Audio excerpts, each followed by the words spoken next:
Hey everyone, happy Tuesday. I'm sorry I didn't get this up yesterday, but I was studying for midterm and writing a paper in all my free time yesterday, so I didn't have time to shoot. But that means that today I am filming on International Wear Your Hobie Shirt Day today, so I'm representing. It's Hobie New York Central, which is the Hobie I went to. I went to my 10th grade year as an ambassador, and I went back to my junior and senior year in high school as staff, and I will hopefully be going back this year. So if you don't know what Hobie is, it's this really cool leadership conference. It's usually about a weekend long. I think there's an international version that's longer, but I'm not really sure since I haven't gone to it. But it's a fun time, and it really changes how you look at life. So if you want to look into it and help a staff, or if you're in 10th grade or 9th grade or any younger grade and think it's cool, sounds like something you want to do, look into it. It's a good event. So now that my little plug for Hobie's done, I'll start talking about what I actually want to talk about today, which, as you guys know, the debate between Obama and Romney has been big in the news. Basically, everyone thinks Obama didn't perform, and Romney, even though he won it, kind of killed the momentum by basically saying he was going to kill Big Bird, which didn't go over very well. And the media stations have just took off running, and that's all anyone can talk about, so they're not looking too good. I was talking with my dad about it, and he said he'd read somewhere that now 47% of America wanted to vote for neither of them. So that's pretty big that a lot of people don't want to vote for them. And since this debate's just been covered by everyone, I'm not going to talk about it. What I'm going to talk about instead are other people you can vote for. Because there are candidates other than Obama and Romney. Even though the media wants to tell you that that is false. Or not really false, but they want you to think that these are who you vote for. You don't vote for these other people, even though your views may align better with theirs. So, I'm gonna talk about 4 different candidates. There are more than 4 third-party candidates, but these are the 4 major ones that everyone's talking about. And I'm gonna go turn on some lights because this lighting really sucks. So, all right, that's a little bit better. All right. But, what was I talking about? Oh yeah, okay, there's more than 4. If you go to this website called ontheissues.org, which is up here, even though it's not really a link, because I don't know how to do that, making a movie in my iPad, but I'm just putting it there so you can see it, I guess. Once I get to the library, either later tonight or tomorrow, I'll probably put the link in the description. It gives you all the candidates, the vice presidents of Romney and Obama, and gives you their views on the issues if they have filled it out. Most of the third-party candidates are actually better about it than the 2 main ones, which is kind of sketchy if you ask me. But, it's a good website. Gives you a view of how everything is. If you want to check it out, go do it. It doesn't take that long. It's pretty simple. And they use terms that normal people can understand. So, first one is Gary Johnson. He's the Libertarian Party nominee, candidate, whatever. He has been the government of New Mexico at times. He's kind of known for wanting to end the war on drugs, but not in the way that a lot of people think. He doesn't want to get drugs off the street and end it like that. He just wants to say, this isn't working. Forbidding people from using this stuff isn't, it's not doing anything. So he's for the decriminalization and eventual legalization of marijuana. He doesn't want to legalize the hard drugs like cocaine and heroin and all that stuff. He just wants to treat it more as a medical problem than a criminal problem. So that's pretty interesting, I think. He also doesn't support keeping the patriarch. Oh,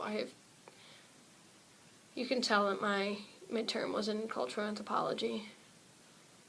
Oh boy.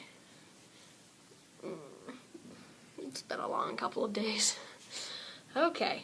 He does not want to keep the Patriot Act, which a lot of you know was put in after 9/11 and kind of takes away a lot of the rights that we have as citizens, just to look for terrorists, I guess. So he wants to get rid of that, and he has publicly said that he doesn't stand for the torture and stuff that happens to people in places like Gitmo, even though I think it got shut down recently.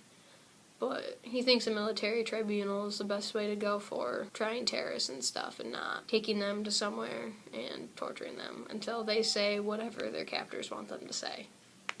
So, it's pretty cool. He also, for those of you who are between 18 and 21, he does want to bring the drinking age back to 18. Just throwing that out there, because I know some of you would like that. And a lot of you in college right now think that's a big issue, and it's kind of cool to have someone talking about it. Like for me, a big issue I look at is their stance on abortion and gay rights. He's pro-gay rights. I don't think I actually looked to see what he was towards abortion, so should probably go do that at some point. Yeah, so that's the first one. The next one is Jill Stein, who is for the Green Party. She's a physician from Massachusetts, so I don't think she's really been, big into politics. That's not her career. She also wants to legalize marijuana, regulate it and tax it. So, there's that. She wants to do more, sustainable stuff, create sustainable infrastructure in communities and agriculture, and, kind of Green Party stuff, which is trying to do renewable energy sources and making the environmental budget balance out instead of being in the huge deficit we're in, because that's something a lot of people don't talk about. They talk about the money budget, but there's an environmental and ecological budget that is completely in the red right now. That is something that really needs to look at, and her party's focus is kind of changing how people look at that and making it a bigger issue. Also, she was the first pro-gay candidate for governor ever. So, and she still has that stance, which is really cool. There's that. Also, she and Gary Johnson are petitioning to kind of make TVs allow third-party candidates into the debates, because it kind of sucks that we only get to see on TV 2 candidates when there are so many more people who have a valid shot at being president, but because presidential candidates are kind of pushed into the 2 popular boxes, and then everyone else, that it's just the popular ones we get to see. So, yeah, that's pretty cool that they're really pushing to do that. And also, Jill Stein was recently arrested because she was in a sit-in in Philadelphia for something that I don't remember what it was, and, she took part in it to the point where she was willing to go whole, what's the word I'm looking for? I don't know. She's willing to go all in for something she believes in, which I think is really a good thing to have in a president, especially if it's the first woman president. Another one is Virgil Good, who is running for the Constitution Party. He was a House of Representative rep for Virginia. He's kind of the opposite of all the other candidates I've been talking about. He's anti-gay rights.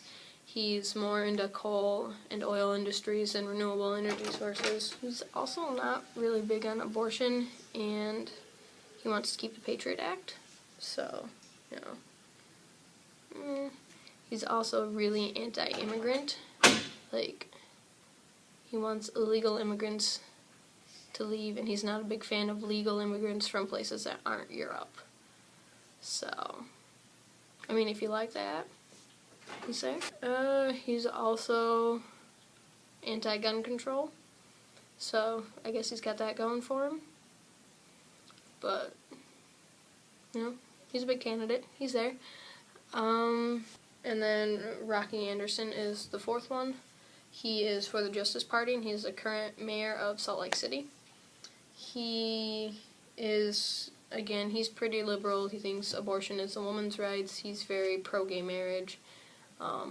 He wants to give benefits to same-sex couples in a domestic partnership and health benefits to them and all that stuff. He's also against the Patriot Act. He's also for renewable energy sources and wants to phase out oil and coal. So, I mean, I talked to, the three of them seem pretty similar, but they are all different. I just have a limited amount of issues that I'm really interested in versus the others, and a limited amount of time to research because I wanted to get this video up.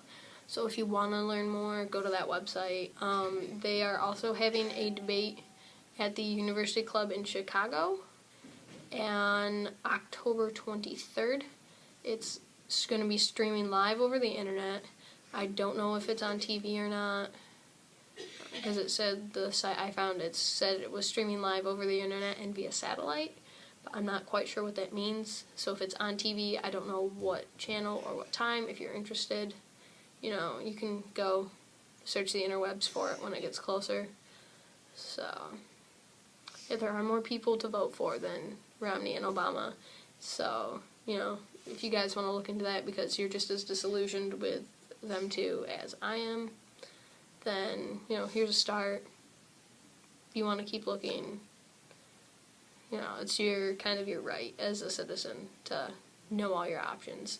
Whether you vote for them or not doesn't matter. It's just knowing that they're there and that you don't have to pick between two people you really don't want to vote for. So, yeah. Guess that's it. So, my name's Winnie Diaz. I make these videos usually every Monday, apparently, unless I have midterms. So, hopefully next week I'll get it up on time. And that's it for this week. I hope you guys have an awesome week, and I will see you all next Monday. Peace.